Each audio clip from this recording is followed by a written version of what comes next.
नमस्कार भाई लोग, देख सकते हैं आप लोग अपने मोबाइल स्क्रीन पे कि खेसारी लाल यादव की हीरोइन आकांक्षा पूरी खतरनाक पोज में दिखाई दे रही हैं।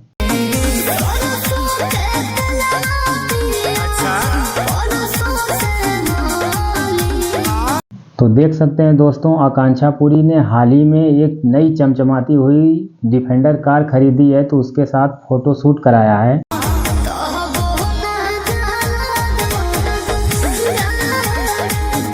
तो फाइनली दोस्तों, आप लोग अपने मोबाइल स्क्रीन पे देख रहे होंगे कि आकांक्षा पूरी दिखाई दे रही हैं, जो कि इस समय खेसारी लाल यादव के साथ हिट पे हिट गाना देती जा रही हैं। अभी इनका गाना हाल ही में आया है, कल की परसों का गाना आया है सरसों के तेलवा, जो काफ़ी ज़बरदस्त तरीके से बज रहा है। गाना रिश्ते मूवी का है, जिसमें खेसारी लाल यादव और आकांक्षा पूरी जी साथ में एक्टिंग किए हैं। ज़बरदस्त तरीके से बज रहा है।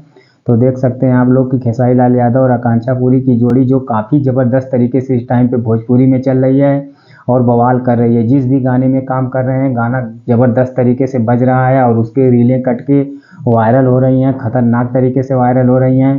तो देख सकते हैं आप लोग कि आकांक्षा पूरी ने हाल ही में जो अपनी नई डिफेंडर कार खरीदी है वाइट कलर की, उसके साथ फ़ोटो शूट कराया और ख़तरनाक तरीके से फ़ोटो शूट कराया, ज़बरदस्त कराया है। तो आप लोग कमेंट करके बताइए वीडियो कैसी लगी और आकांक्षा पूरी कैसी लगी।